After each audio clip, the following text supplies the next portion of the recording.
On today's episode of the Cryptoverse. Much to my delight, Circle has now expanded to Spain and Ireland.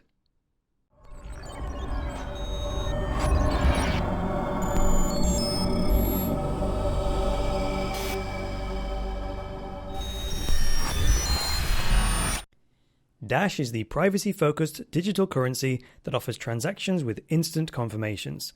Its unique, decentralized decision-making and self-funding system make it an ideal choice as a stable and secure digital cash. Click the link in the video description to learn more. Hi there guys, and welcome to the latest episode of the Cryptoverse, your regular dose of news and commentary on Bitcoin, cryptocurrencies, and blockchains. I am your host, Chris Coney. So let's get into today's article, shall we? Just a quick reminder before we begin today, the Blockchain Money Conference is coming up this weekend and I am attending it. So this may cause some disruptions to the schedule. That is in terms of publishing the Cryptoverse. So the conference is weird. It's on a Sunday and a Monday. And so I'm traveling down to London on the Saturday, attending the conference on the Sunday and the Monday, and then traveling back home on the Tuesday. So I'm planning to record some stuff at the conference and then upload it there and then. It won't be very well polished because I won't have my full editing kit available, but I will put some content out just so there's something for you guys to consume while I'm away. And then we'll get back to the normal schedule on Wednesday the 9th, all right? I say I have no expectations about this Blockchain Money Conference, but I actually do. Because they're hosting it in Bishopsgate, which is right in the centre of London's financial district, and because of the way it's been marketed and branded, my expectation, purely on the way it's branded, is that it'll be a bit stiff, right? The blockchain industry isn't really that stiff because it attracts people of liberal political beliefs and whatnot.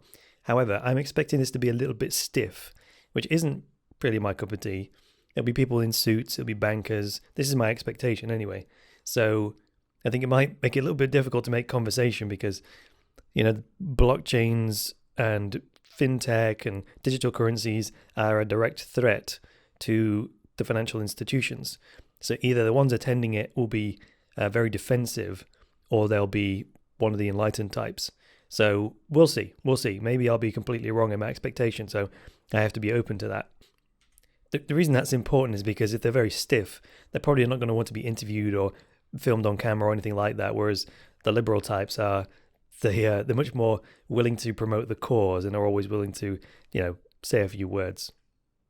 So anyway, that was just a quick announcement. Let's go back to the article.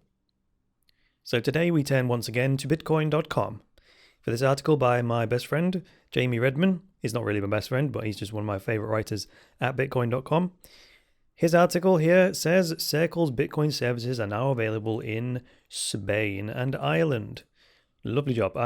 Hey, I tell you what, I wonder why Spain and Ireland were the next two on the list. I don't actually know that. That just came to my mind just when I read it. So anyway, the article begins by saying Bitcoin company Circle Financial recently announced it's expanding into Spain and Ireland. The firm is also focused on pricing aimed at, quote, consumer value exchange with a vast array of currencies.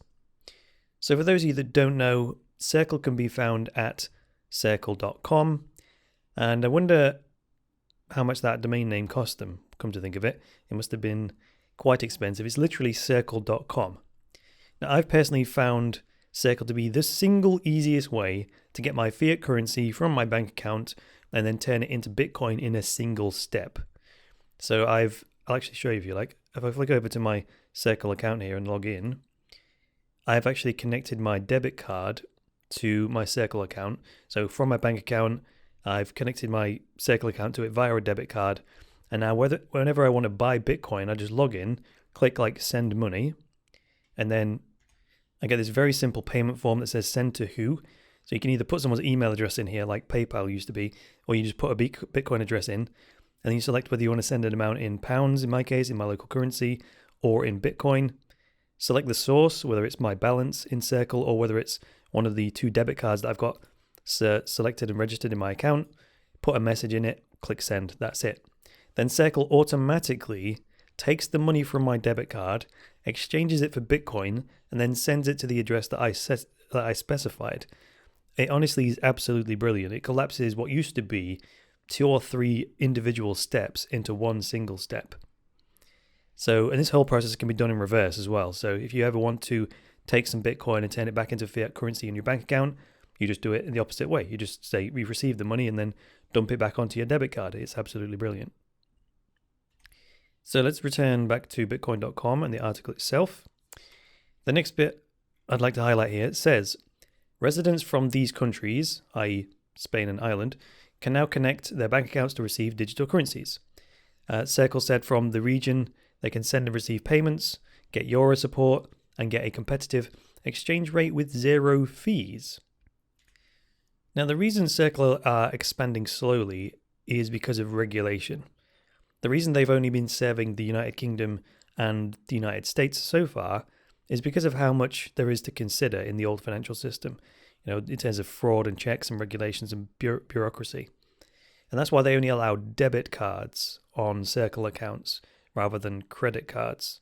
Because debit cards, at least I have the cash in my account, whereas credit cards, that's credit. So they want to minimize their risks.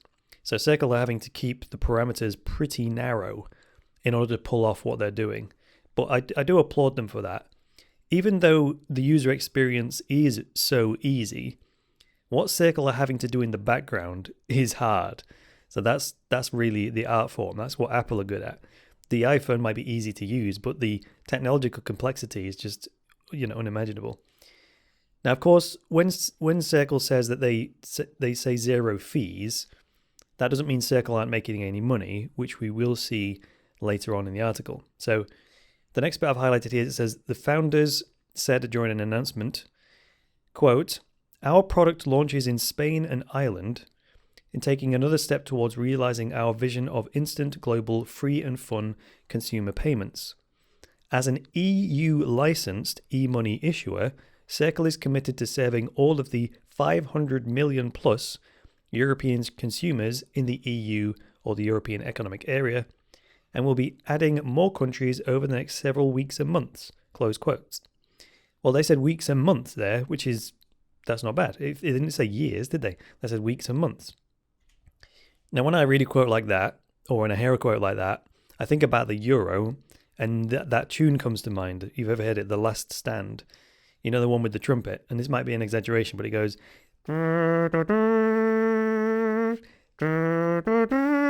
It's usually like a surrender or a defeat tune, right? And I say that because the euro is yet another central bank issued currency that has just got to go. And Bitcoin could well be the replacement for it, right? Okay, so let's move on to the next bit I want to point out here. In the green, it says, Circle's founders explained that traditionally, those that are sending value in currencies across the world are usually charged enormous fees. For instance, the company says that with a typical wire transfer, banks will add 3 to 4% on top of the market rate. So let's just break there for a second.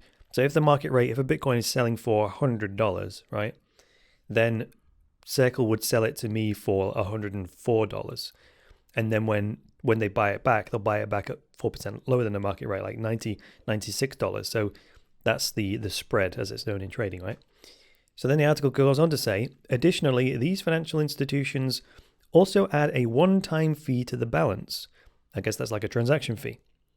It says, while incumbents, that's defined as the companies already providing this service in the marketplace. So while the incumbents charge nearly 10% above the market rate, fintech or financial technology companies have dropped this to 1 to 2% above the market rate. But Circle said it wants to offer the best possible rate globally by only charging, wait for it, 0.2 to 0.3% above market rates. I mean, imagine that. Say a new company enters your industry and starts offering a product that isn't just easier to use, but that costs 90% less than what your company is currently offering. I mean, that's got to hurt. But anyway, here's where I see Circle making their money, which is on the exchange rate that they give above the market rate. And I'm actually fine with that. I don't even mind paying the 10 cents mining fee that I paid on the Bitcoin network the other day, and that's because I know I'm paying for an infrastructure that I actually believe in. So in the last year, for example, my business has paid something like £200 in banking fees, and that's an expense I'm not happy to pay because it's going to pay for an infrastructure that I don't believe in. So let's finish off this article under this heading called Frictionless and Social.